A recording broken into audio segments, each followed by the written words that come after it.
Assalamualaikum warahmatullahi wabarakatuh. Perkenalkan, nama saya Aulia Ratu Kintani dengan NIM 23016138 nomor urut 12. Baiklah, kali ini saya akan mempresentasikan PPT saya, yaitu tentang keterampilan berbicara dalam bentuk diskusi. Yang pertama yaitu pengertian diskusi. Diskusi adalah bentuk interaksi dalam kehidupan sehari-hari. Diskusi melibatkan dua atau lebih orang untuk membahas sesuatu. Diskusi adalah cara terbaik untuk mencari solusi sebuah masalah. Diskusi adalah aktivitas yang umum dilakukan di forum, baik formal maupun non-formal. Diskusi juga disebut dengan proses penting dalam memahami sebuah topik. Menurut Usman tahun 2005, diskusi kelompok adalah suatu proses yang teratur yang melibatkan sekelompok orang dalam interaksi tatap muka yang informal dengan berbagai pengalaman atau informasi, pengambilan kesimpulan, atau pemecahan masalah. Selanjutnya yaitu langkah-langkah diskusi. Langkah-langkah melaksanakan diskusi. Agar penggunaan diskusi berhasil dengan efektif, maka perlu dilakukan langkah-langkah sebagai berikut. Yang pertama yaitu langkah persiapan. Hal-hal yang harus diperhatikan dalam persiapan diskusi diantaranya merumuskan tujuan yang ingin dicapai, baik tujuan yang bersifat umum maupun tujuan khusus. Menentukan jenis diskusi yang dapat dilaksanakan sesuai dengan tujuan yang ingin dicapai. Menetapkan masalah yang akan dibahas. Mempersiapkan segala sesuatu yang berhubungan dengan teknis pelaksanaan diskusi, misalnya ruang kelas dengan segala fasilitasnya, petugas-petugas diskusi seperti moderator, not tulis, dan tim perumus, manakala diperlukan. Yang kedua yaitu pelaksanaan diskusi. Beberapa hal yang perlu diperhatikan dalam melaksanakan diskusi adalah memeriksa segala persiapan yang dianggap dapat mempengaruhi kelancaran diskusi. Memberikan pengarahan sebelum dilaksanakan diskusi, misalnya menyajikan tujuan yang ingin dicapai serta aturan-aturan diskusi sesuai dengan jenis diskusi yang akan dilaksanakan. Melaksanakan diskusi sesuai dengan aturan main yang telah ditetapkan. Dalam pelaksanaan diskusi, hendaklah memperhatikan suasana atau iklim belajar yang menyenangkan. Misalnya tidak tegang, tidak saling menyudutkan, dan lain sebagainya. Yang ketiga yaitu menutup diskusi. Akhir dari proses pembelajaran dengan menggunakan diskusi hendaklah dilakukan hal-hal sebagai berikut, yaitu membuat pokok-pokok pembahasan sebagai kesimpulan sesuai dengan hasil diskusi, mereview jalannya diskusi dengan meminta pendapat dari seluruh peserta sebagai umpan balik untuk perbaikan selanjutnya.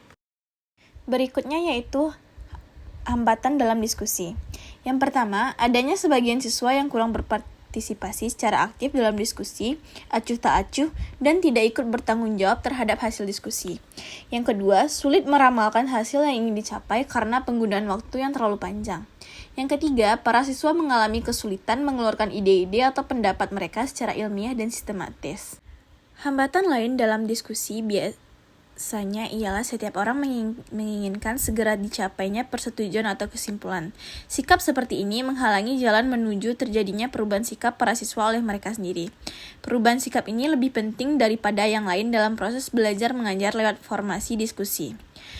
Perubahan sikap yang dimaksud antara lain ialah agar setiap siswa mau mendengarkan pendapat orang lain, sensitif dan kritis terhadap pendapat yang berbeda, maupun menghadapi pendapat orang lain yang berbeda dalam konteks yang sama, dan sebagainya. Baiklah, ini salah satu contoh gambar tempat duduk berdiskusi. Tempat duduk berdiskusi sebaiknya berbentuk melingkar. Hal ini disarankan karena dalam pengajaran yang ditempuh dengan cara berdiskusi, formasi tempat duduk yang melingkar dapat menciptakan situasi yang nyaman bagi siswa dan memungkinkan terjadinya interaksi yang baik antara guru dan siswa.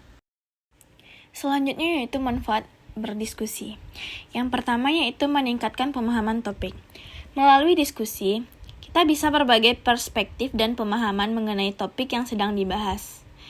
Dan juga dapat meningkatkan pemahaman bersama mengenai suatu isu atau proyek pekerjaan.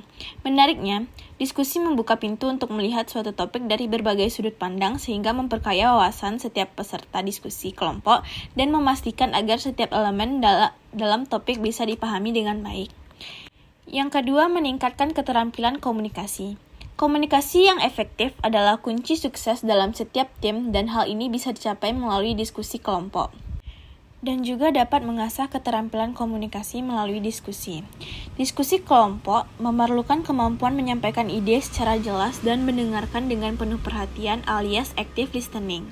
Dalam kata lain, diskusi merupakan latihan yang ideal untuk membangun jembatan komunikasi yang kuat di antara anggota tim.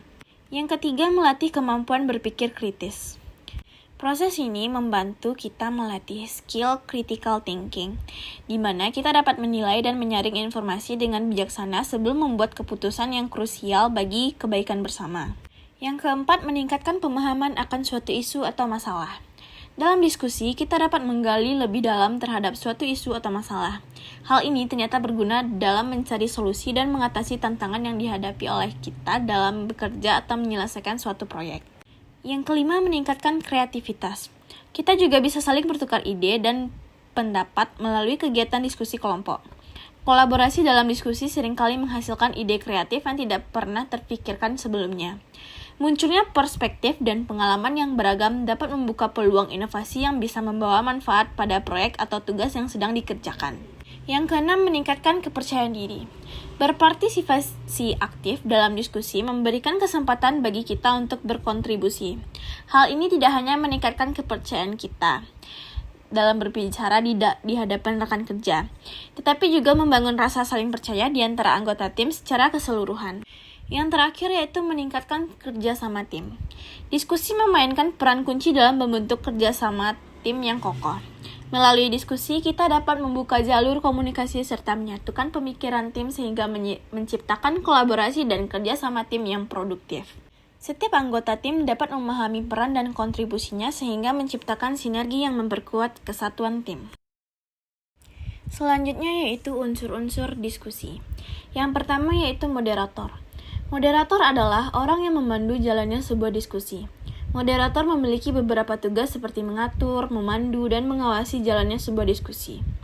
Seorang moderator harus dapat memandu jalannya sebuah diskusi untuk dapat berjalan dengan baik, serta memastikan jalannya diskusi tersebut sesuai topik yang akan dibahas dalam keadaan tetap kondusif. Yang kedua, panelis. Panelis juga sering dikatakan sebagai narasumber, yaitu seseorang yang bertugas membawakan materi diskusi yang akan dibahas.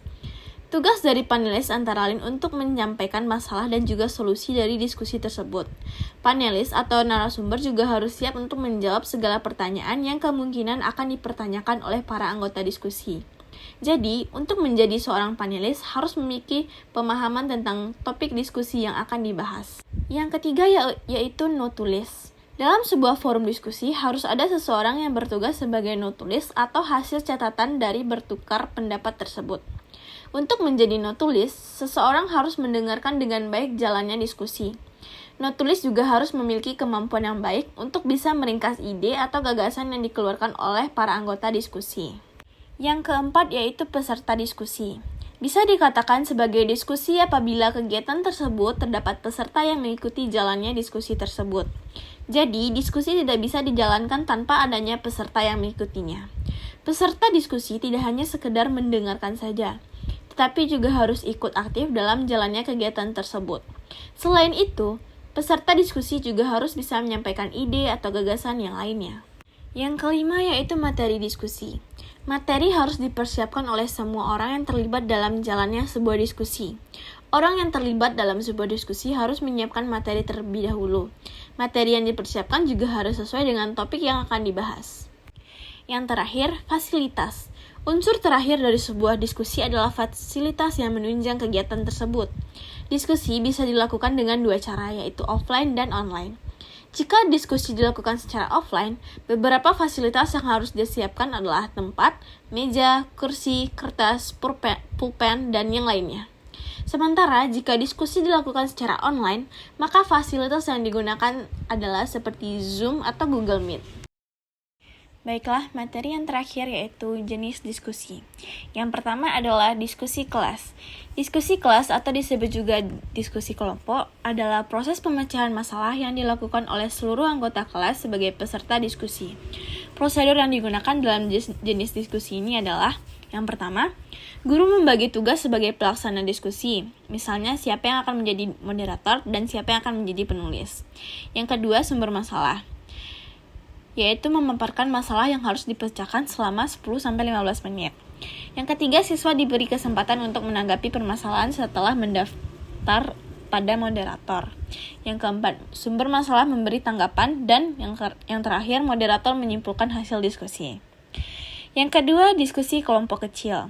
Diskusi kelompok kecil dilakukan dengan membagi siswa dalam kelompok-kelompok. Jumlah anggota kelompok antara lain 3-5 orang. Pelaksanaannya dimulai dengan guru menyajikan permasalahan secara umum, kemudian masalah tersebut dibagi-bagi ke dalam sub-masalah yang harus dipecahkan oleh setiap kelompok kecil. Selesai diskusi dalam kelompok kecil, ketua kelompok menyajikan hasil diskusinya. Yang ketiga, simposium. Simposium adalah metode mengajar dengan membahas suatu persoalan dipandang dari berbagai sudut pandang berdasarkan keahlian. Simposium dilakukan untuk memberikan wawasan yang luas kepada siswa. Setelah para penyaji memberikan pandangannya tentang masalah yang dibahas, maka simposium diakhiri dengan pembacaan kesimpulan hasil kerja tim perumus yang telah ditentukan sebelumnya. Dan yang terakhir yaitu diskusi panel. Diskusi panel adalah pembahasan suatu masalah yang dilakukan oleh beberapa orang panelis yang biasanya terdiri dari 4-5 orang di hadapan audiens. Diskusi panel berbeda dengan jenis diskusi lainnya. Dalam diskusi panel, audiens tidak terlibat secara langsung, tetapi berperan hanya sekedar peninjau para penulis yang sedang melaksanakan diskusi. Oleh sebab itu, agar diskusi panel efektif, perlu digabungkan dengan metode lain, misalnya dengan metode penugasan. Siswa disuruh untuk merumuskan hasil pembahasan dalam diskusi. Baiklah, sekian presentasi saya pada kali ini. Mohon maaf apabila ada salah kata. Saya akhiri dengan wabillahi taufiq wal hidayah. Assalamualaikum warahmatullahi wabarakatuh.